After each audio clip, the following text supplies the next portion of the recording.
दोस्तों, करते हैं हनुमानगढ़ विधानसभा की बात। और मतगणना 3 दिसंबर ने होने लग रही है। हनुमानगढ़ विधानसभा में कौन जीतेगा कौन हारेगा, थोड़ा सा समीकरण कर लिया। और हनुमानगढ़ के अंदर सबसे पहले बता दें थाने भी प्रत्याशी कौन कौन है। और प्रत्याशियों पहले बता दें कि हनुमानगढ़ जिले का वोट 3,38,260 वोट डले हैं। पोस्टल बैलेट पेपर अलग है। और 20 राउंड में इसकी गिनती होगी। 3 राउंड जी का है, मेज लगाएड़ा भी पर पोस्टल बैलेट पेपर गिने जाएगा। और पोस्टल बैलेट पेपर पहले गिने जाएंगे, उसके बाद फिर ईवीएम की मतगणना जो शुरू हो जाएगी। और बिया अपने हनुमानगढ़ में देखा तो 13 उम्मीदवार बिया चुनाव मैदान में उतरिया। चुनाव मैदान की अपने बात करते हुए बताते हैं कि बीजेपी से अमित शाह है और कांग्रेस से वही पुराना चेहरा विनोद कुमार जी हैं।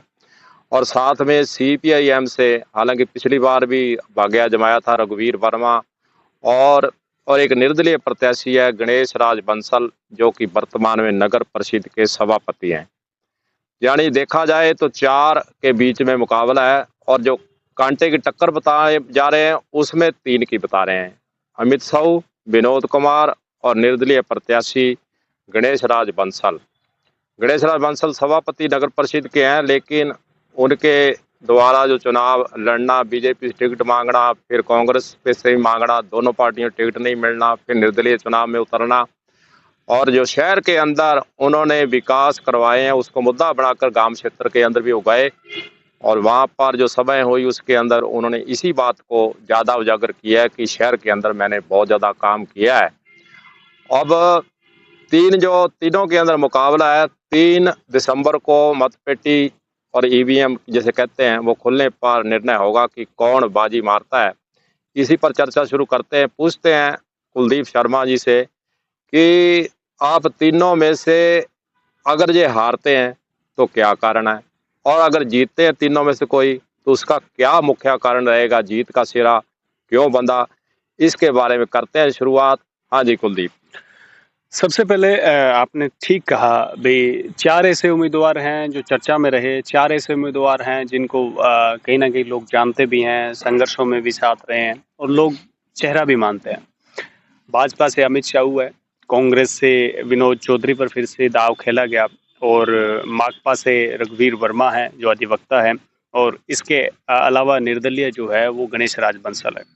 अब की बार जिस तरीके से एक समीकरण बना, हालांकि अगर गणेश राज बंसल खड़े नहीं होते, गणेश राज बंसल, तो कहीं ना कहीं त्रिकोणीय समीकरण अब की बार रघुवीर के साथ बनना था। रघुवीर के साथ इसलिए बनना था क्योंकि माकपा अब की बार ये उम्मीद लगाकर बैठी थी कि पिछले 5 साल में हमारे जो वोट कन्वर्ट हुए हैं, काफी जनसंख्या जो उनकी कन्वर्ट हुई है, तो उससे उन्हें लग रहा था भी हम 20 से 25 हजार वोट जो है वो क्रॉस कर सकते हैं। और दोनों पार्टियों के वो वोट तोड़ने वाले थे। तो जिसके वोट ज्यादा टूटते वो हार जाते, जिसके वोट कम टूटते वो जीत जाते। लेकिन अब की बार समीकरण उल्टा बैठा। इस बार क्या है, निर्दलीय गणेश राज बंसल जो काफी समय से कांग्रेस की टिकट की डिमांड कर रहे थे, उन्होंने कांग्रेस की टिकट के लिए भी अपना जो, जब यहाँ पर ऑब्जर्वर आए थे, तमाम लोग आए थे, तो उनको उन्होंने टिकट के लिए अपना जो दिया था।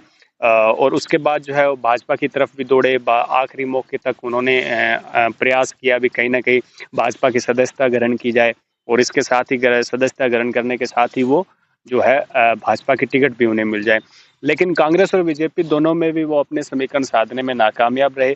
और नाकामयाब होने के बाद जब एन मौके पर अमित चौधरी यानी डॉक्टर राम प्रताप की हालांकि टिकट कट गई, जहां तमाम लोग इस बात को लेकर श्योर थे भी डॉक्टर राम प्रताप की टिकट नहीं कटेगी, लेकिन वो किसी कारणवश कट गई, उनकी एज फैक्टर को लेकर टिकट कट गई। तो उसके साथ ही उन ये भी देखिए भी पार्टी ने उन्हीं पे भरोसा जताया, उनके बेटे को टिकट दी तो मतलब उन्हीं पे भरोसा जताया। और डॉक्टर राम प्रताप और उनके अमित शाह ने इस प्रकार का आश्वासन भी दिया है भी वो इस बार जो है आपकी उम्मीदों पर खरे उतरेंगे और यहाँ से टिकट निकाल भी देंगे, सीट भी निकाल देंगे, और यहाँ से विधायक बनकर विधानसभा जयपुर जाएंगे। अब मैं कारण एक एक का कारण बताता हूँ भी। विनोद चौधरी को चलो फिर से भरोसा दिया, उसके बारे में कुछ कहने की आवश्यकता नहीं है क्योंकि वो ऑलरेडी विधायक थे और फिर से मौका दे दिया। हालांकि वहां पे भी कयास लगाए जा रहे थे, वहां पे भी कई उम्मीदवारों ने जो है ये अपना दावा पेश किया था लेकिन नहीं चले।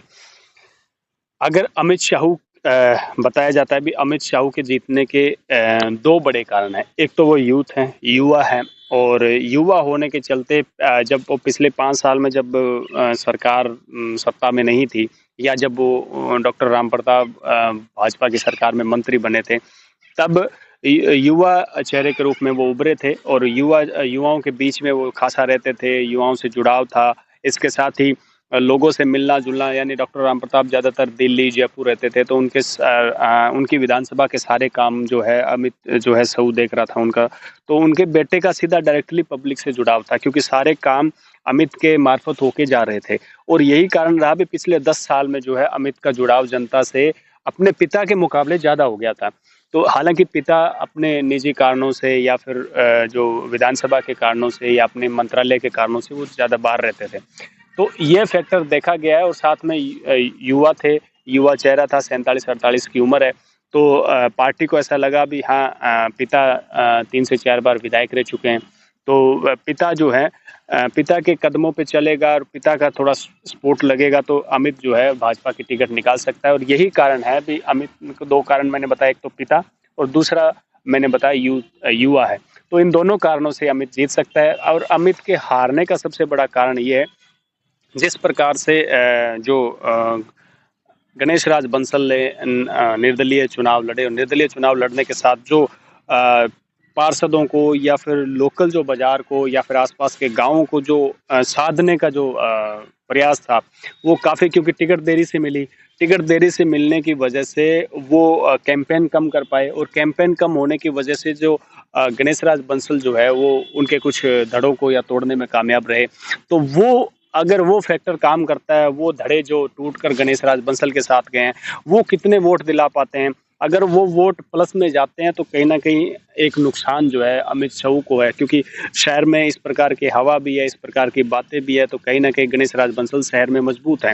तो एक हारने का सबसे बड़ा कारण ये है भी टिकट लेट मिलना, और दूसरी बात जो आसपास के लोगों तो उनको समझ नहीं पाए, वो भी ये कहाँ जा सकते हैं, उन्हें भरोसा नहीं था भी ये लोग भी जो है पार्टी छोड़कर दूसरी जगह जाएंगे या गणेश राज बंसल को समर्थन देंगे। 2 चीज़ें, दोनों ही चीज़ों में अपनी इंटेलिजेंसी में फेल रहे, और दूसरी जो चीज़ है वो जो टिकट मिलने में देरी, ये 2 कारण रहेंगे हार के। अब बात करें गणेश राज बंसल के जीत और हार के कारण। गणेश राज बंसल के जीतने का कारण, गणेश राज बंसल ने जहाँ पे भी सभा की यही बात कही, परिवारवाद की बात कही, ध्रुवीकरण की बात कही, और ये कहा भी ये 2 परिवार जो है पिछले 35-40 सालों से राज कर रहे हैं। जब फील्ड में गए तो लोगों के मन में एक विचारधारा घर कर गई थी। विचारधारा क्या घर कर गई थी कि यार हमने इनको भी मौका दिया, इनको भी मौका दिया, 5 साल ये मौका ले रहे हैं, 5 साल ये मौका ले रहे हैं। तो वो चाहते भी एक बदलाव हो जाए, क्यों ना एक बार चेहरा बदला जाए, और इस पे क्यों दाव खेला जाए, क्योंकि जिस प्रकार से शहर का विकास हुआ है, चाहे वो किसी भी तरीके से हुआ, शहर का विकास हुआ है, और विकास से लोग क्या है, लोगों को ऊपर की चादर, अंदर क्या रहा, मतलब मैं अब बाहर से आपको दिखता हूँ भी, बाहर से मैंने अच्छे कपड़े पहने हैं, मैं बहुत खुश नजर आ रहा हूँ, मैं हंस भी रहा हूँ, मैं खेल भी रहा हूँ, लेकिन मेरे अंदर क्या है वो ना तो आप जान पाएंगे ना सामने वाला। जो हमें हनुमानगढ़ का बाहर का आवरण जो दिखा, वो हर व्यक्ति जो बाहर से आ रहा है या जो किसी भी वार्ड का वासी है, उसे लगा कि यार बहुत शानदार हनुमानगढ़ का बाहर का आवरण कर दिया है। तो ये विकास जो किया, चाहे वो बाहर का विकास था, अंदर जो भी विकास में क्या रहा वो हम नहीं जाएंगे उस बात पे, वो विकास जो रहा वो कहीं ना कहीं पब्लिकली लोगों के घर कर गया भी, ये चेयरमैन होते हुए ये विकास कर सकते, तो अगर इनको एक बार विधायक बनाने का मौका नहीं तो दिया इन्होंने हनुमानगढ़ के आसपास के जितने गांव है, रोड़ावाड़ी है, जोड़कियां है, उधर टाउन की तरफ है, वहां तक जो है जो लाइटिंग का काम है वो इन्होंने किया है। कहीं ना कहीं दिखाने का प्रयास तो किया है भी, मैं विकास कर रहा हूँ, इस तरह से गाँवों का विकास करूंगा। और प्रचार प्रसार भी इनका जो रहा है, जो आमतौर पर देखा गया, लोग चर्चा कर रहे हैं कि प्रचार प्रसार भी इन्होंने बहुत ज़्यादा किया है। लोगों से संपर्क करने 2-3 महीने पहले तैयारी करने लगे गणेश राज बंसल। कहीं ना कहीं इसका फायदा तो उनको मिलता ही दिख रहा है, ये तो कह ही रहे, चर्चा आम चल रही है। मैंने आपको क्या कहा, अमित को लेट टिकट मिलना और ये पहले लगना, कारण क्या है, ये पहले इसलिए ये श्योर था, इसके दिमाग में ये चीज चल रही थी, मेरे को बीजेपी से टिकट लेनी है, मेरे को कांग्रेस से टिकट लेनी है, लेकिन मेरे को चुनाव लड़ना है, चाहे वो मेरे को कोई भी टिकट दे। यानी चुनाव अपने दिमाग में, अपने जहन में और अपने कार्यकर्ताओं के बीच में लेकर चल रहा था भी मेरे को चुनाव लड़ना है। तो जब जिसकी मनसा ही चुनाव लड़ने की, तो उसने अपने वर्क जल्दी शुरू किया, और वर्क जल्दी शुरू किया तो कुछ गाँव को अपने पक्ष में लाने में कामयाब रहे। अब वहां से कितने वोट आए वो तो ईवीएम में कैद है, हम और आप सिर्फ एक आइडिया, एक अंदाजा लगा सकते हैं भी हाँ इस गांव में ज़्यादा लहर थी, इस गांव में कम लहर थी। तो वो एक ओपिनियन होता है, एक अंदाजा होता है, उससे नहीं कहा जा सकता। ये मैंने बताया भी, ये एक जो मैंने बताया भी गणेश राज बंसल के जीतने और हारने के कारण भी मैंने बताया। अब विनोद की बात कर लेते हैं। विनोद के हारने का सबसे बड़ा कारण ये है, विनोद चौधरी के पास कार्यकर्ता नहीं थे। कार्यकर्ता थे लेकिन वो नेता बन गए थे। यानी कार्यकर्ताओं ने फील्ड में काम नहीं किया और जो जो जोश दिखाना चाहिए था, यानी जिस प्रकार से ऊपर से लेकर नीचे तक ये बात चल रही थी भी सरकार भाजपा की बनेगी, विधायक भाजपा के आएंगे, तो एक कहीं ना कहीं कांग्रेस कार्यकर्ता और कांग्रेस के जो विधायक थे वो खुद इस बात को लेकर निराश थे, ऐसा सूत्र बताते हैं। अगर वो प्रयास कर लेते, मैं हारने का कारण मैंने बता दिया, प्रयास नहीं किया। अब जीतने का कारण, अगर वो मामूली सा हल्का सा प्रयास कर लेते, क्योंकि टिकट जो है उनको फाइनल हो चुकी थी, उनको हरी झंडी मिल चुकी थी, विधायक रह चुके थे। अगर उनकी टिकट कटती चाहे ना कटती, वो पहले से ही अपना वर्क शुरू कर देते। जिस प्रकार से गणेश राज बंसल ने उनके पार्षदों को अपने पक्ष में किया, कांग्रेस को बड़ा झटका दिया।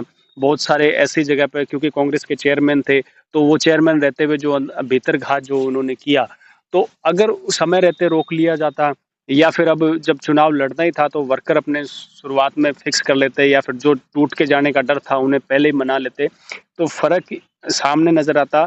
दोनों ही कैंडिडेट जो है देखते रह जाते और विनोद चौधरी जीत सकते थे। ये पहला फैक्टर जीतने का। लेकिन उन्होंने पब्लिकली वर्क नहीं किया, प्लस लोगों के बीच में नहीं रहे और अपने कार्यकर्ताओं को एक्टिव करने में, या फिर एक्टिव किया तो बहुत देर हो गई थी। जब तक इतनी देर हो चुकी थी भी एक्टिव करने का कोई फायदा नहीं था। इसी कारण जो है विनोद चौधरी हार रहे हैं।